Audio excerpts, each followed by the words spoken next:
ছোটবেলার এই মজার খাবারটা যে এত সহজে ঘরেই তৈরি করে নেওয়া যায় সেটা আগে জানা ছিল না। আজকে তৈরি করব শনপাপড়ি। মুখে দিলেই মিলিয়ে যাবে, এতটাই সফট আর এতটাই টেস্টি। আর এইরকম শনপাপড়ি ঘরে তৈরি করার জন্য শুধু একটি টেকনিক যদি জানা থাকে তাহলে কিন্তু যে কেউ তৈরি করে নিতে পারবে এই মজাদার শনপাপড়ি। প্রথমেই আমি এটা তৈরি করার জন্য এখানে নিয়েছি 1 কাপ পরিমাণে ময়দা আর নিয়েছি হাফ কাপ পরিমাণে বেসন। তবে ময়দা দিয়েও করা যাবে, এখানে বেসন না দিলেও হবে। এরপর সবকিছু খুব ভালোভাবে মিশিয়ে নিব। এরপর চুলায় একটা প্যান বসিয়ে দিয়ে তাতে দিয়ে দিয়েছি আমি 3 টেবিল চামচের মতো বাটার। বাটারটা একটু গলিয়ে নিব। বাটারটা যখন গলানো হয়ে যাবে তখন এর মধ্যে সেই মিশিয়ে রাখা বেসন আর আটা দিয়ে দিব।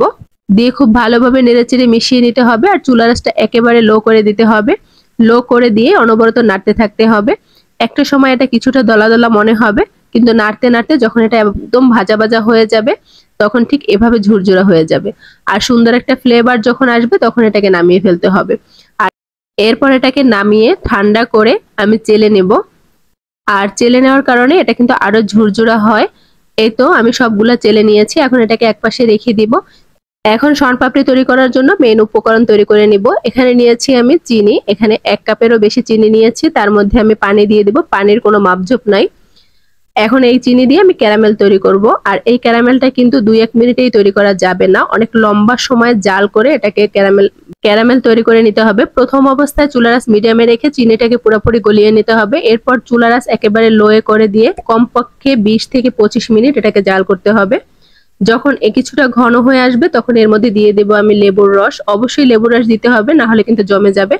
তারপর আস্তে আস্তে দেখা যাবে এটা সুন্দর একটা কালার চলে আসবে। আর এই ক্যারামেলটা যে সুন্দরভাবে হয়েছে সেটা দেখার উপায় হলো পানির মধ্যে কিছুটা ক্যারামেল নেবেন, তারপর হাতে এরকম উঠাবেন, দেখবেন যে দলা হয়ে যাবে এবং হাত দিয়ে এরকম টানলে বলবে। তখন মনে করবেন যে শনপাপড়ি তৈরি করার জন্য পারফেক্ট ক্যারামেলটা হয়েছে। যদি এরকম না হয় তাহলে কিন্তু সেই ক্যারামেল দিয়ে শনপাপড়ি তৈরি করা যাবে না। এখন আমি একটা প্লেটের উপরে সামান্য একটু তেল ব্রাশ করে তার মধ্যে দিয়ে দিয়েছি। এরপর এটাকে ঠান্ডা করে নিতে হবে। যখন কিছুটা ঠান্ডা হয়ে যাবে এবং হাত দিয়ে ধরা যাবে ঠিক সেই পর্যায়ে এটাকে ভালোভাবে তুলে এইভাবে ফোল্ড করতে হবে বারবার, প্রায় 5 থেকে 6 মিনিটের মতো এভাবে করতে হবে। এরপর এটাকে গোল শেপ করে নিতে হবে আর 2 সাইডটা খুব ভালোভাবে আটকে দিতে হবে। তারপর বেসন আর ময়দার উপরে রেখে এটাকে টেনে টেনে এভাবে বড় করতে হবে আর পেঁচিয়ে নিতে হবে। আর দেখতেই পাচ্ছেন আমি কিভাবে পেঁচিয়ে নিচ্ছি, ঠিক এভাবে করে পেঁচিয়ে নিতে হবে আর এভাবে টানতে হবে। 2 হাত দিয়ে জাস্ট একবার করে পেঁচিয়ে নিব, আবার এরকম টানবো। এরকম প্রায় 15 থেকে 20 মিনিটের মতো করতে হবে। আর উপর থেকে কিন্তু বেসন আর ময়দা দিতে হবে, আর কখন বেসন আর ময়দা প্রয়োজন হবে সেটা কিন্তু এরকম টানতে টানতেই বোঝা যাবে। এই তো এভাবে করতে করতে একটা পর্যায়ে কিন্তু একদম চিকন সুতার মতো হয়ে যাবে। আমার কিন্তু এটা হতে প্রায় 15 মিনিটের মতো সময় লাগছে আর দেখতেই পাচ্ছেন এটা কিন্তু হয়ে গেছে।